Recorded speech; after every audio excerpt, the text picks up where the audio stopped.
Thank you.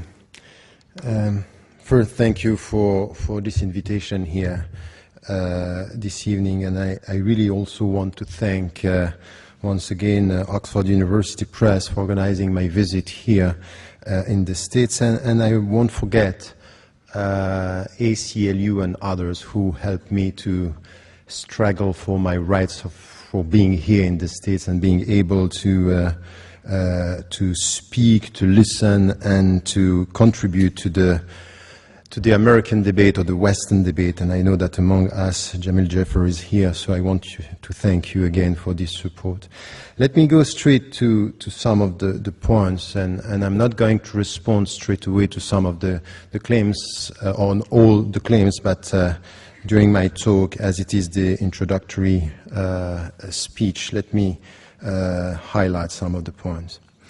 When I got the question, of course, as a Muslim and as a believer, but as someone who is coming from within the realm of religions, it was quite clear that to put it that way was not the right question to ask. Is Islam a religion of peace, or is Christianity, or is Judaism, or is Buddhism a religion or a spirituality of peace? Doesn't mean anything for me. It's not the right question. It's not the accurate question.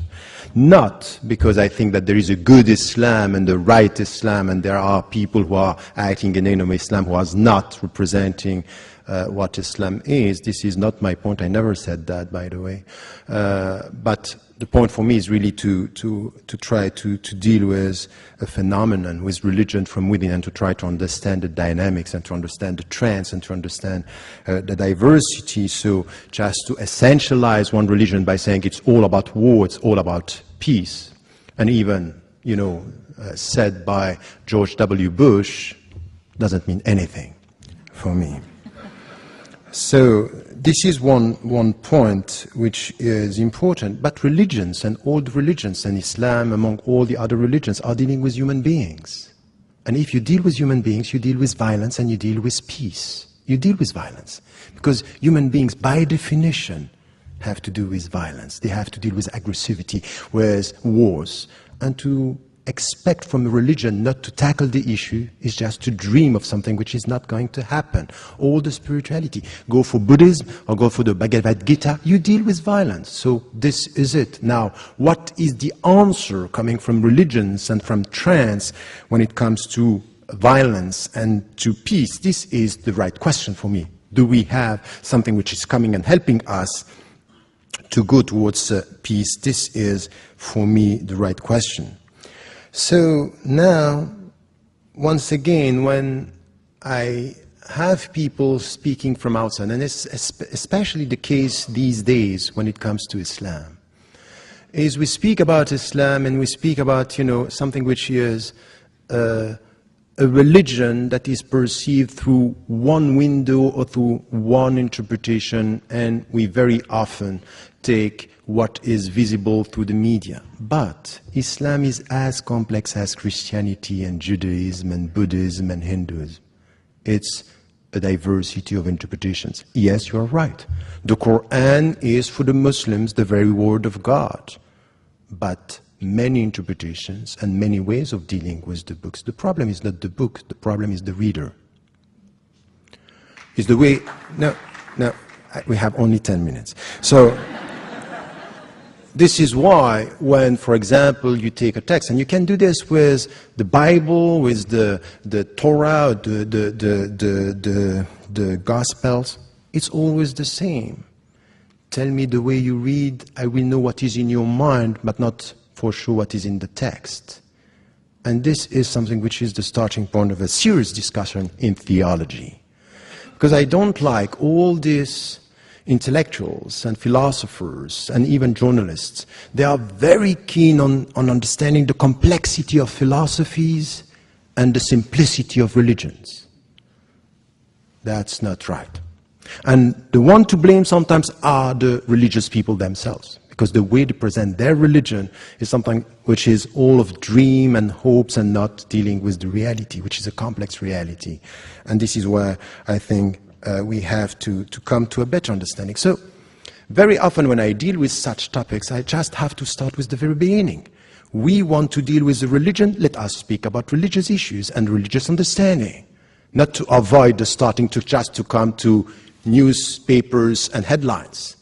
It's not going to help us to understand religion just to go for what is happening in the world. Let us also understand the fundamentals and then come to some of the translation, the historical experiences. Because as much as you can speak about September 11, you can speak about the 16th century under the empire, the Ottoman Empire, which was a great civilization with a diversity, Christians and Jews and even non-believers working and living together.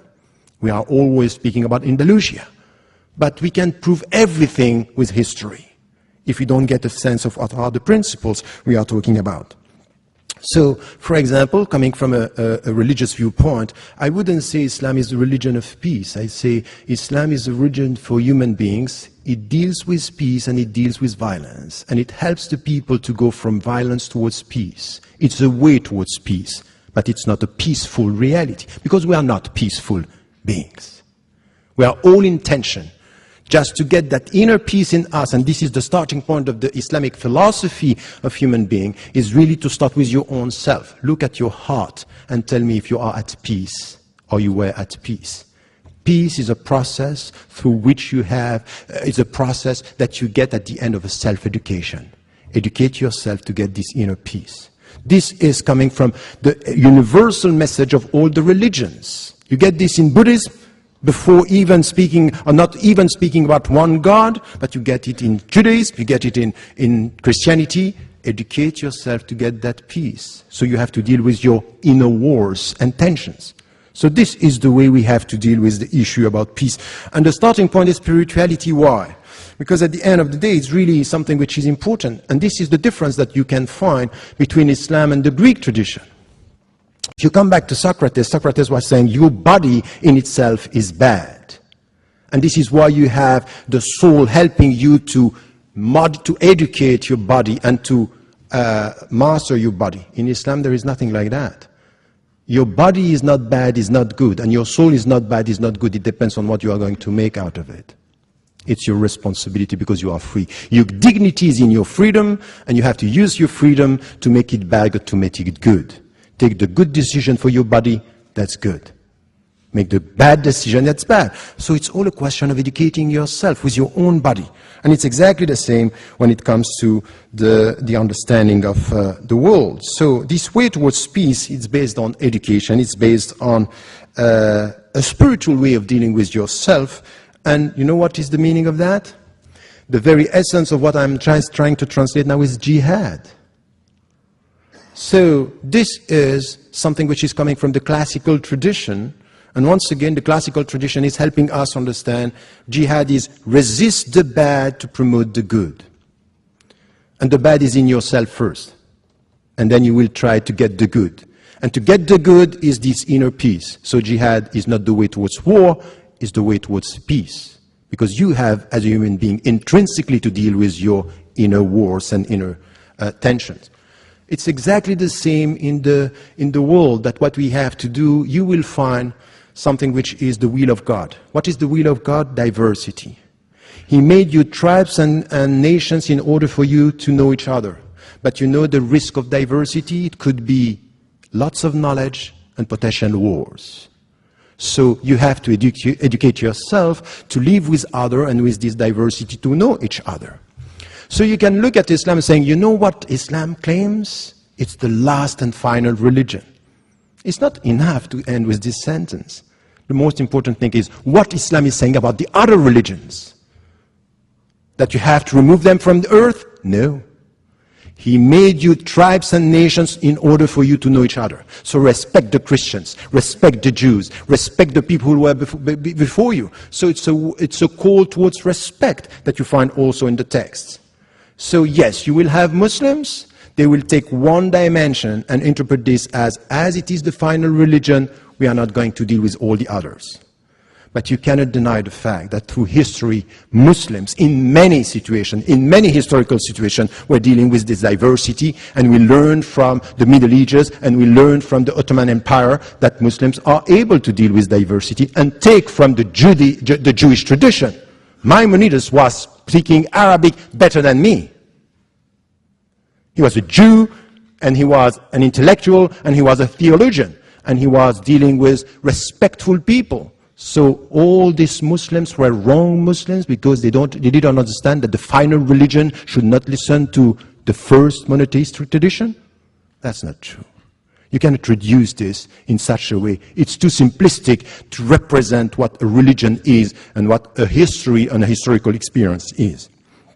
So this is for me something which has to do with the diversity that we have, that it's rooted in the Islamic tradition as well, in the classical tradition that we find it. So when you deal with diversity, know that you need to promote, and it's out of your personal education, mutual knowledge, to get respect. But you also have to deal sometimes with oppressors and people who are going to try to take over, and you have to resist. And this resistance, in order to reform the world for the better, is the very meaning of jihad. Now, once again, I will never deny the fact that some Muslims, some theologians, in history and now, are using some of the verses in a way which is, for me, unacceptable. And I go even further than that. Just after September 11, when I was invited by Time, I came here and I was asked about this. I said, you know what, it's not only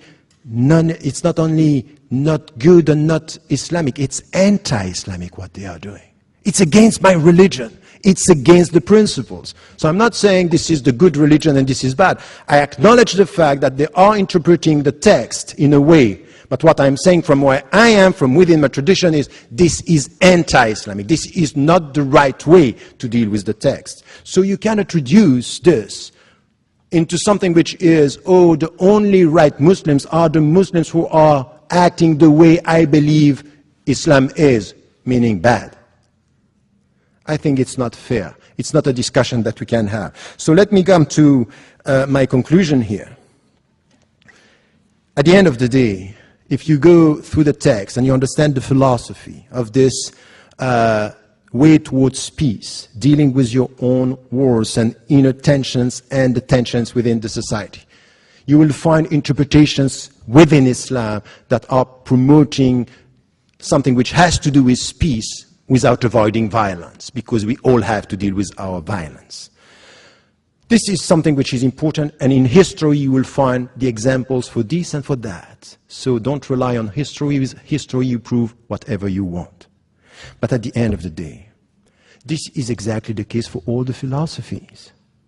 All the people who are promoting human rights, we all have to do something which is out of humility to check our people. Because with the best means, you can promote the bad or the worst attitude. In the name of human rights, we want to kill people. In the name of human rights, we can promote and support the war in Iraq and Afghanistan, where so many innocent people have been killed. And I said it from the very beginning, never forget that the blood of an Afghani or Iraqi innocent man or woman is as valuable as the blood of an American innocent man and woman. No discussion about this. So the best ideology in the name of human rights, in the name of democracy, could be used by people to promote the worst. So let us be humble, instead of criticizing one religion and one ideology, to know that in our universe of reference, you will find people using our texts, our values, sometimes for the good, and sometimes for the bad, sometimes for peace and sometimes for war, sometimes for dignity and sometimes for money, sometimes for protecting freedom and sometimes for geostrategic interests. It's not right to essentialize by saying, oh, all the wars on human rights, for human rights, or all these philosophies are right or wrong, or promoting a philosophy or a religion of violence. I think that these kind of conclusions are very dangerous because they don't give us the opportunity to find in any single religion, in any single philosophy, people of goodwill. These are the people who can talk to each other, understand each other, and make it possible to live in diversity and in mutual respect. Thank you.